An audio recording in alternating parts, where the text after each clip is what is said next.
Ustadz, hadis yang mengatakan musik itu maksiat, Ustadz. Iya.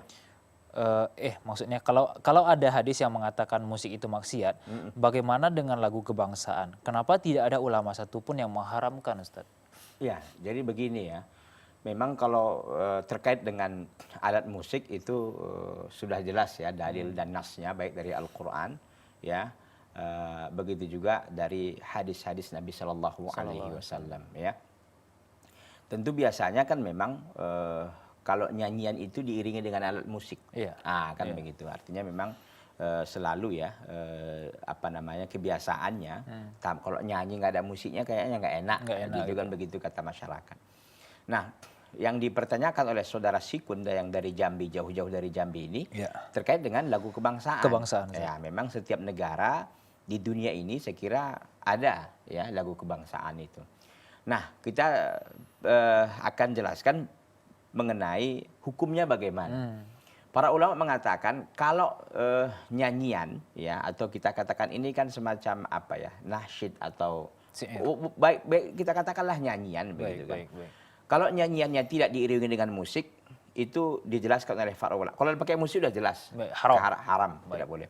Kalau ada nyanyian yang tanpa musik, bagaimana? Yang biasa di zaman Nabi juga ada nasyid-nasyid atau semacam apa ya?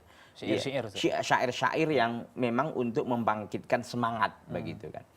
Nah, yang lagu-lagu kebangsaan itu yang tidak diiringi dengan musik, maka kata para ulama dilihat dari sisi maknanya. Kalau maknanya memang tidak ada makna yang buruk dan tidak ada makna yang mengarah kepada apa namanya perbuatan-perbuatan yang melanggar hukum dalam pengertian mengajak ya, mengandung syahwat, mengajak kepada perbuatan perbuatan maksiat dan dosa, maka kata para ulama tidak ada masalah kalau itu.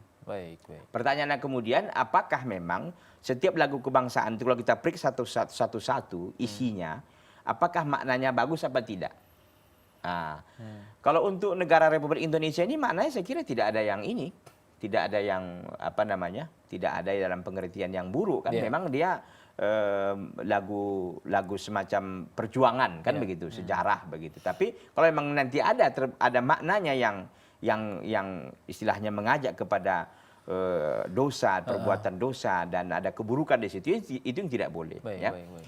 Dan selama ini lagu kebangsaan saya kira semuanya menunjukkan hal-hal yang ini kan, yang positif begitu. Nah, selama itu tidak diiringi dengan musik dan maknanya memang tidak ada mengandung yang ini tadi, dan tentu ya dilakukan sekedarnya saja, ini kan arti kebutuhan saja begitu kan.